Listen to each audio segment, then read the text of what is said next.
Welcome back, everybody, for another deep dive. This time, we're going to be tackling the relationship between the Russian nation and the Soviet Union. So, to guide us through this, well, we've got a really interesting academic article called The Russian Nation in the Context of the Soviet Union. And, usually when we think about the Soviet Union, at least in the West, we kind of see it as like the continuation of the Russian Empire, right? Yeah. But this article's got a pretty different take on things. Yeah, it basically argues that the Soviet Union was actually its own distinct entity. And get this, sometimes it even acted against the interests of ethnic Russians. That's right. I mean, it's a common misconception, especially over here in the West, to just equate the Soviet Union with Russia, Hmm. like it was just the czars all over again. But as this article points out, that kind of glosses over a lot of the nuances of history. And it's pretty wild to think about, right? Like, why would a state that was largely led by Russians turn around and act against its own people? Well, one of the things the article suggests is that the Soviet regime, with its communist ideology, they saw a strong Russian national identity as a potential threat.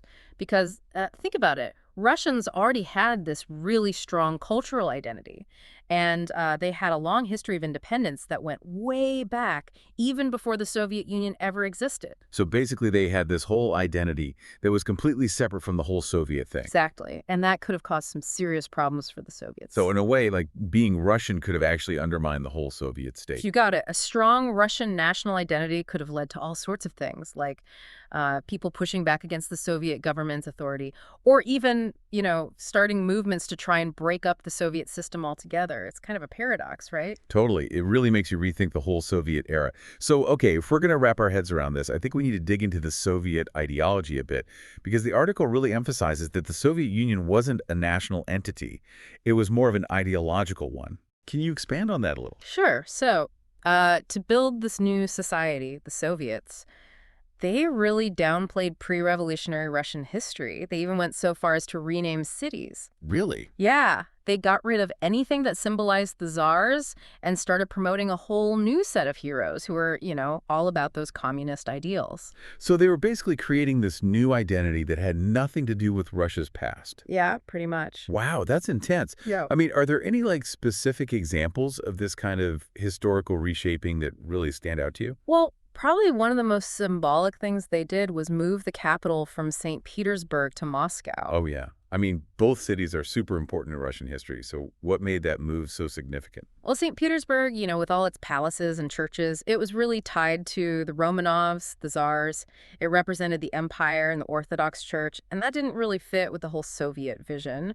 But moving the capital to Moscow, Which also has a lot of history, obviously. yeah, exactly, was a way for them to kind of distance themselves from that Tsarist past and present this image of a new beginning. It's pretty amazing how a simple thing like moving the capital can have so much meaning. It really is. It shows how much the Soviet leaders understood the power of symbols.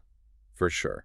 So they were really trying to rewrite history and change what it meant to be a citizen in their system. But here's what I don't get. If they were so against Russian nationalism, then how come so many of the Soviet leaders were ethnically Russian themselves? Right. That's what's so interesting about this whole dynamic. It really highlights that the Soviets weren't driven by ethnicity, but by their commitment to communist ideology. They saw themselves as the leaders of a global revolution, not just a nation state. So even though the Soviet Union was based in what we think of as Russia, their goals were way bigger than just one country. Exactly. They were all about spreading communism around the world, and that meant putting ideology ahead of any loyalty to a particular group, even their own. Wow, that's some serious dedication to the cause. They were really walking a tightrope there, huh? Trying to use the power of Russian history and culture, but also keeping it under control. But this idea of the Soviets actually working against ethnic Russian interests, do we have any concrete examples of that? Well, the article points out that ethnic Russians were often disproportionately targeted in the purges and repressions that happened under Soviet rule. Wait, so you're saying that Russians were being persecuted by a government that was mostly run by other Russians? Yeah, that's the reality of it. It shows just how powerful the ideology was. It wasn't about ethnic solidarity, it was about eliminating any threats to their power, even if those threats were imagined. And I guess anyone who seemed too connected to that old Russian identity could be seen as a threat. Exactly. That's pretty heavy stuff. Hmm. It also makes you think about how religion played into all of this. The article mentions that even though the Soviets were pushing atheism, a lot of people still held on to their Orthodox Christian faith. Even famous people like Yuri Gagarin, the first man in space. Oh yeah, Gagarin's a great example. It shows you that even in a system that was trained to control everything, people could still hold on to their beliefs. It's also a good reminder that history isn't always black and white. Definitely. Not everyone in the Soviet Union fit neatly into that communist atheist box. And it makes you wonder about how much religious tolerance, or maybe intolerance, there really was in Soviet society. I feel like we could do a whole other deep dive on just that topic. Oh, for sure. The relationship between religion and ideology in the Soviet Union is a fascinating one. Okay, so switching gears a bit, the article makes this really interesting argument that it's actually the Russian Federation, not the Soviet Union, that's the true successor to the Russian Empire. Which sounds kind of counterintuitive at first, but then they lay out this whole line of reasoning that makes a lot of sense. Yeah, it's an interesting take. So what's the big idea there?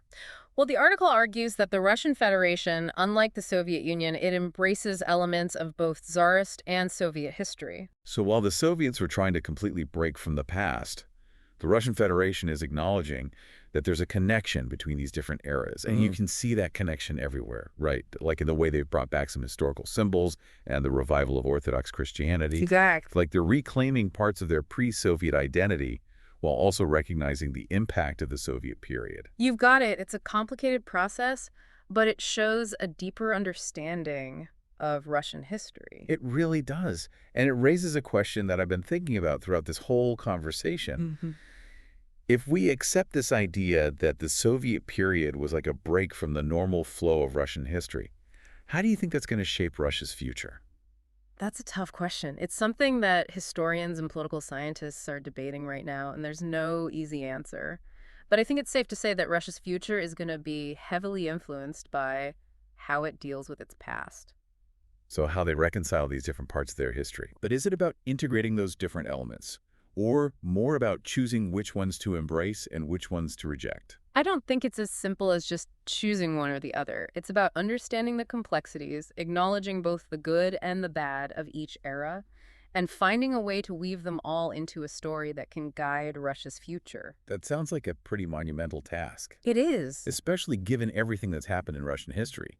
It makes you wonder if true reconciliation is even possible, or if it's more about learning to live with these tensions. It's definitely a challenge, and it's a process that's probably going to take generations. But I think even having these conversations is a step in the right direction. I agree. It reminds us that history isn't just about memorizing facts. It's about understanding the forces that shape our world. That's right. And by digging into these complex narratives, we can get a better understanding of Russia's past, its present, and maybe even its future. Absolutely. This deep dive has been eye-opening for sure. It's really made me think about the complexities of Russia's past and the challenges it faces in figuring out its future. It's been a great conversation. I hope our listeners have come away with a better understanding of the relationship between the Russian nation and the Soviet Union. Me too. And I think it's safe to say that we've got more questions than answers now, which is always a good sign of a thought-provoking deep dive. Definitely. It just shows how rich and complex this topic is. History is never really settled, you know? It's an ongoing conversation, a process of interpretation and reinterpretation. Well said. We've covered a lot today, exploring all the intricacies of Russia's history and identity. And even though we might not have all the answers, I hope this deep dive has sparked your curiosity and maybe inspired you to keep exploring these questions. I hope so. If there's one thing we want you to take away from this, it's that history isn't just a bunch of dates and names. It's a living tapestry woven from stories, experiences, and narratives. And by delving into those narratives and engaging with the complexities of the past, we can better understand where we've been and maybe even where we're going. Thanks for joining us on this journey of discovery. And until next time, keep exploring, keep questioning, and keep diving deep. It's almost like they were walking a tightrope, trying to harness the power of Russian history and culture, but also kind of keeping it in check at the same time. But this idea of the Soviets actually working against ethnic Russian interests, do we have any concrete examples of how that actually played out? Yeah, the article highlights some pretty sobering stuff. Ethnic Russians, they were often disproportionately targeted during those periods of political purges and repressions that swept through the Soviet Union. So just to be clear, we're talking about Russians being persecuted by a government that was largely run by other Russians. That's the unfortunate reality. And it really underscores just how strong that ideological fervor of the Soviet regime was. They weren't really motivated by any sense of ethnic solidarity, but rather by a desire to squash any perceived threats to their power, whether those threats were real or just imagined. And anyone who embodied that strong sense of pre-Soviet Russian identity could easily fall under suspicion. Exactly. This makes the Soviet Union's approach to religion particularly interesting. The article mentions that even though the regime was really pushing atheism, a lot of people, even prominent figures like Yuri Gagarin, the first man in space, held on to their Orthodox Christian faith. Gagarin's story is a powerful example of how personal belief can endure even in the face of intense pressure. It's a reminder that even in a system that tried to control everything, individual faith and spirituality could not be fully extinguished. It's also a testament to the complexities of history, right? Mm. It challenges that simplistic idea that everyone in the Soviet Union fit neatly into this communist, atheist box. Absolutely. It speaks to the diversity of human experience, even within a system that often tried to impose uniformity. It also makes you wonder about the level of religious tolerance, or maybe we should say intolerance, that existed in Soviet society. The article touches on the persecution that religious groups faced, but it seems like there's a whole other deep dive waiting to happen just on that topic. I couldn't agree more. The intersection of religion and ideology in the Soviet Union is definitely an area that deserves a much closer look. Now, shifting gears a bit, the article makes this compelling argument that the Russian Federation, not the Soviet Union, is the true successor to the Russian Empire. It sounds kind of counterintuitive at first, but then they lay out this whole line of reasoning that actually makes a lot of sense. The premise is interesting, right? Yeah. It rests on the idea that the Russian Federation, unlike the Soviet Union, embraces elements of both Tsarist and Soviet history. So while the Soviets were trying to make a clean break from the past, the Russian Federation is recognizing a continuity between these different eras. And that continuity is visible everywhere, from the restoration of old symbols to the revival of Orthodox Christianity. It's like Russia is reclaiming aspects of its pre-Soviet identity while also acknowledging the impact of the Soviet period. You got it. It's a complex process, but it points to a deeper understanding of Russian history and identity. This brings me back to a question I've been thinking about throughout our conversation. If we accept this idea that the Soviet period was kind of an anomaly in the grand scheme of Russian history, how do you think that will impact Russia's future? How will it play out on the world stage? Wow, that's a big one. It's a question that's on a lot of people's minds these days, and there's no easy answer. But I think it's safe to say that Russia's future is going to be shaped by how it reconciles with its past. So this idea of reconciliation, is it about integrating those seemingly disparate elements of Russian history? Or is it more about picking and choosing which parts to embrace and which to reject? I think it's more nuanced than a simple either. It's about grappling with those complexities, acknowledging both the positive and negative aspects of each era, and weaving them together into something coherent that can inform Russia's future. That sounds like a monumental task, especially considering the scale and intensity of some of the historical events we've talked about. It makes you wonder if true reconciliation is even possible, or if it's more about just finding a way to live with those tensions and contradictions. It's definitely a process that's going to be fraught with challenges, and it will likely continue for generations to come. But I think the act of engaging with those complexities, of having those tough conversations, is crucial. It's a step towards understanding and progress. I agree. It's also a reminder that history isn't just about dates and names.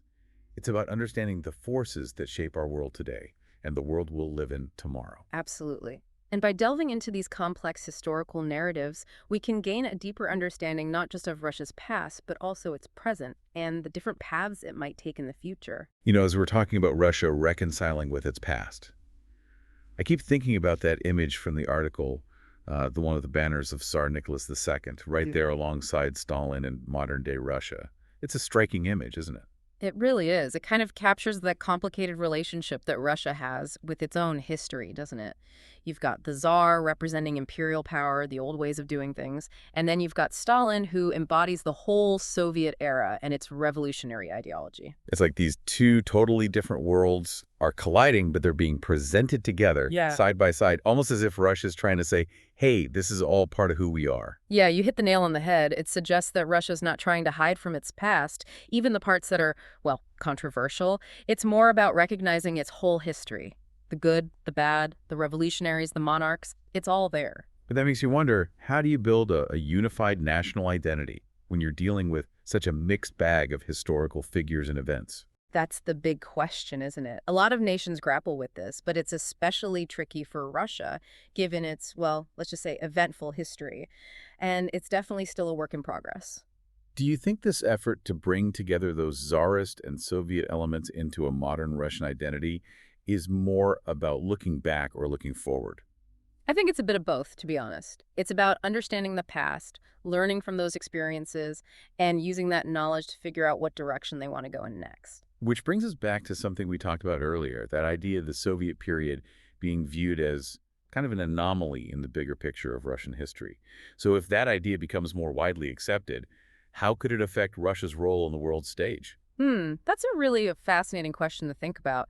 If Russia starts to see that Soviet period as a departure from its usual path, well, it could lead to a reassessment of its global ambitions, its place in the world and the alliances it makes. It's like Russia's standing at a crossroads, trying to figure out which way to go. Will it embrace that Soviet legacy of internationalism and ideological struggle? Or will it choose a different path, one that leans more on its pre-Soviet history? And it's a decision with big implications, one that's going to be shaped by a lot of different factors, both inside and outside of Russia. This whole deep dive has really been eye-opening.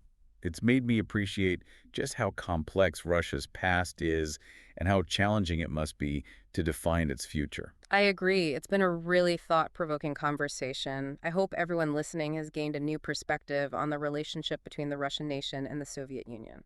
Yeah, I think it's safe to say that we've ended up with more questions than answers, but that's what makes these deep dives so interesting. Absolutely. It's a testament to the depth and richness of this topic.